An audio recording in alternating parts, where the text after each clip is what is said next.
মনের মধ্যে হাজারটা কষ্ট নিয়ে কিন্তু আমাদের হাসি মুখে থাকতে হয়। মাথার মধ্যে হাজারটা টেনশন নিয়েও কিন্তু হাজারটা কাজ সারতে হয়।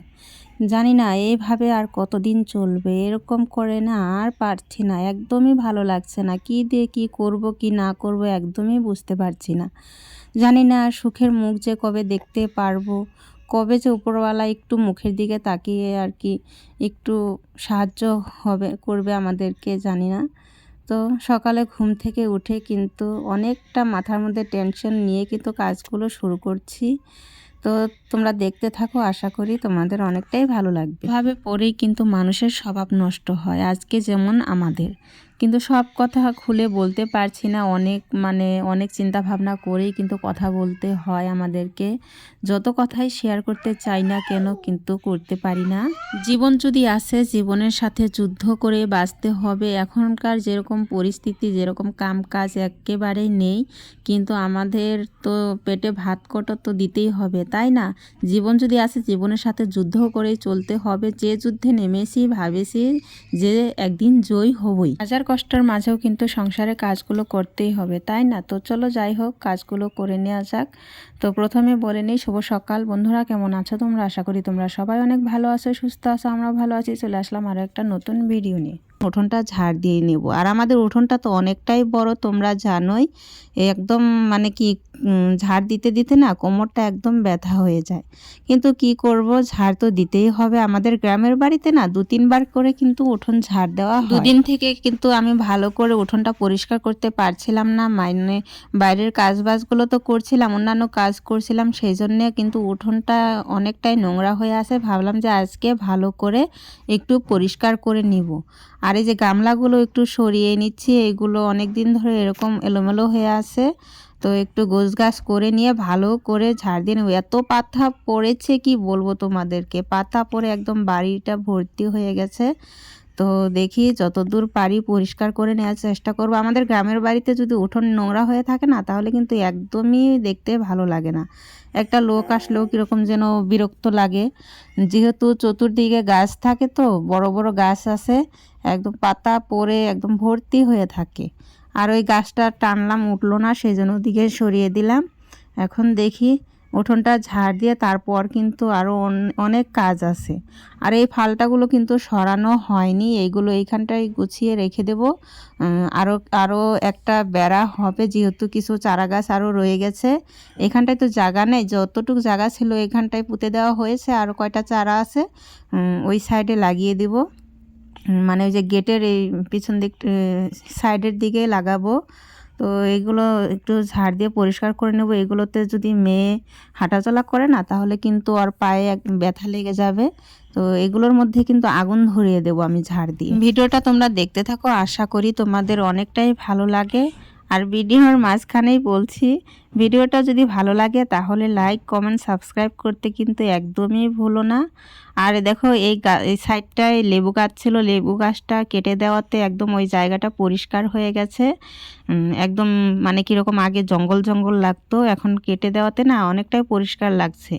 কিন্তু আমার মনটাও ভীষণ খারাপ হয়ে গেছিলো যে অনেক কিন্তু লেবু ধরতো এই গাছটার মধ্যে। কেটে দেওয়াতে না অনেকটাই মনটা খারাপ হয়ে গেছে। কিন্তু কি আর করব, বাড়ির মধ্যে ছোট বাচ্চা আছে, তো হাঁটাহাঁটি করে যদি একটা কাঁটা ফুটে যায় পায়ের মধ্যে, সব সময় তো আর জুতো পরে থাকে না বাচ্চারা, তাই না? অনেক ডাল শুকিয়ে শুকিয়ে পড়ে যায়। তো এই যে দেখো কতগুলো জঙ্গল হয়েছে, এগুলো এখন রোদের মধ্যে শুকোবে। আমি কিন্তু বিকালের দিকে ঝাড় দিয়ে নেবো। আমার মেয়ের কাণ্ড দেখো, মেয়ে এদিকে এসে একদম মাটির মধ্যে বসে পড়লো।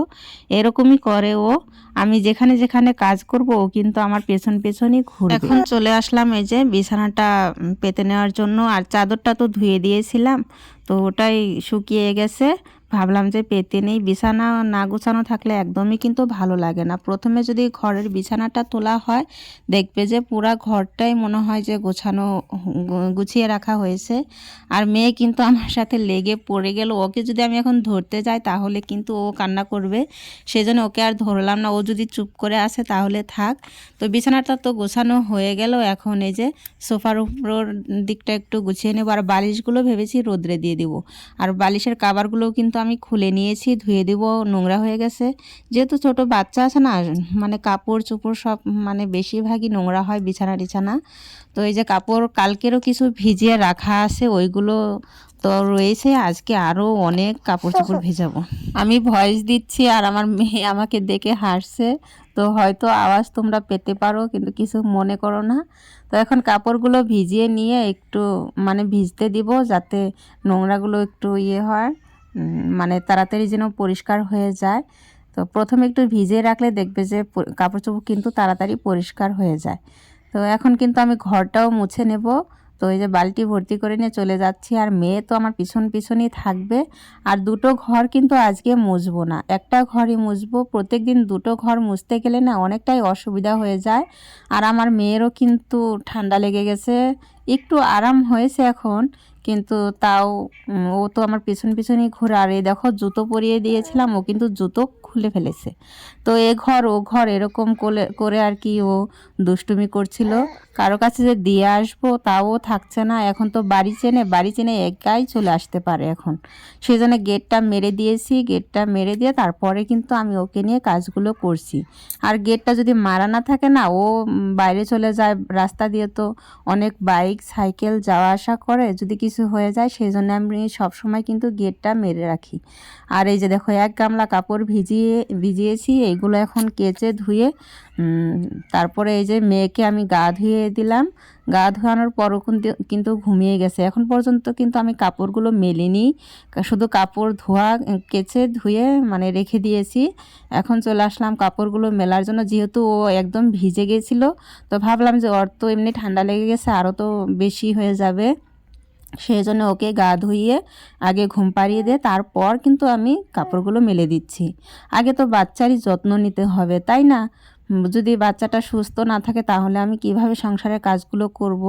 তো এখন পর্যন্ত কিন্তু আমার রান্না বান্না কিচ্ছু হয়নি।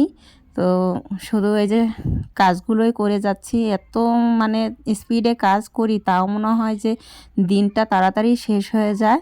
তো তবু দৌড়াতেই থাকি প্রত্যেকটা দিন। সকালে ঘুম থেকে উঠে আমার এরকম করেই আর কি দিনটা শুরু হয়, রাতে 10টা পর্যন্ত এইভাবেই চলে। তো এই যে দেখো এই নতুন বেড়াটা দিয়েও কিন্তু আমি কাপড়গুলো মেলে দিচ্ছি। এই বেড়া দিয়ে দিতে না একটু ভয়ই লাগে, কারণ কারেন্টের তার আছে না ওইদিকে, সেই জন্যে মেলতে ভয় লাগে। কিন্তু কি করব বলো তো, একটু রোদ ওই বেড়ার দিকেই পড়ে। আর একটু যদি দেরি হয়, আর মানে পুরো বাড়িতে একদমই রোদ থাকে না, ওই বেড়ার দিকে একটু রোদ থাকে, সেই জন্যে ভয়ও লাগে। তাও তবুও আর কি দিতে হয়, কি আর করব। বাচ্চার কাপড় তাড়াতাড়ি তো শুকোতে হবে, তাই না? মানে যতটুকু শুকায় মোটা বেশি, যেগুলো আর কি বেশি মোটা মোটা সেইগুলো কিন্তু শুকোয় না, কিন্তু যেগুলো একটু পাতলা টাইপের কাপড় আছে ওগুলো কিন্তু শুকিয়ে যায়। তো এখন চলে আসলাম রান্না করার জন্য। আজকে রান্না করব ডাল আর শুটকি মাছের ভর্তা। তো রসুন পেঁয়াজের পাতা আর কাঁচামরিচ দিয়ে কিন্তু ভালো করে তেলের মধ্যে ভেজে শুটকি ভর্তাটা করে নেব। আর মরিচগুলো এত বড় বড় দেখা যাচ্ছে, কিন্তু একদমই ঝাল নেই। তো মনে হচ্ছিল যে আর কয়টা দেওয়া দরকার ছিল খাওয়ার সময় আর কি মনে হচ্ছিল। এখন তো যখন দিলাম মনে হলো যে ঝাল হবে, কিন্তু খাওয়ার সময় কিন্তু একদমই ঝাল হয়েছিল না। আমরা একটু ঝালটা বেশিই খাই। ওদিকে কিন্তু শুটকি মাছটা ভাজা হচ্ছে, যেহেতু বাইরে রোদ চলে গেছে ভাবলাম যে বালিশগুলো ঘরে রেখে আসি, এগুলো তো আবার ঠান্ডা হয়ে যাচ্ছে, তাই না? আর কাবারগুলো লাগাতে হবে, ওইগুলো কিন্তু সকালে লাগাবো। আর এই যে শুটকি মাছ ভাজা প্রায় হয়েই গেছে। মানে আমি কিভাবে কাজ করি বলো তো, একটার করতে থাকলেই আর কি আমার দিনটা যায় না, সময় মানে তাড়াতাড়ি শেষ হয়ে যায়। কি করি, একটার ফাঁকে আরেকটা করি, আরেকটার ফাঁকে আরেকটা করি, এরকম করে কিন্তু কাজটা করি। তো মেয়ে তো এখন ঘুমিয়ে আছে, যত তাড়াতাড়ি মানে যত স্পিডে কাজ করতে পারি ততটুকুই আমি চেষ্টা করছি। এই যে ডালটাও কিন্তু সোমবার দিয়ে নিলাম। এখন ভালোভাবে গ্যাস ট্যাসগুলো মুছে পরিষ্কার করে নেব। আর আমি কিন্তু সারা দিন কিচ্ছু খাইনি, খাওয়া দাওয়া করা হয়নি। সকালে একটু চা খেয়েছিলাম, কিন্তু ভাত খেলাম একেবারে 3:30টার সময়। বাচ্চারা আসলো, গা ধুলো। আজকে বাচ্চাদেরও আসতে অনেকটা দেরি হয়ে গেছে। তো এই আমার মেয়েকে ওখানটায় দাঁড় করিয়ে রেখেছে। আমি ওকে বকছিলাম যে ওকে ওখানটায় দাঁড় করিয়ে রেখেছিস কেন?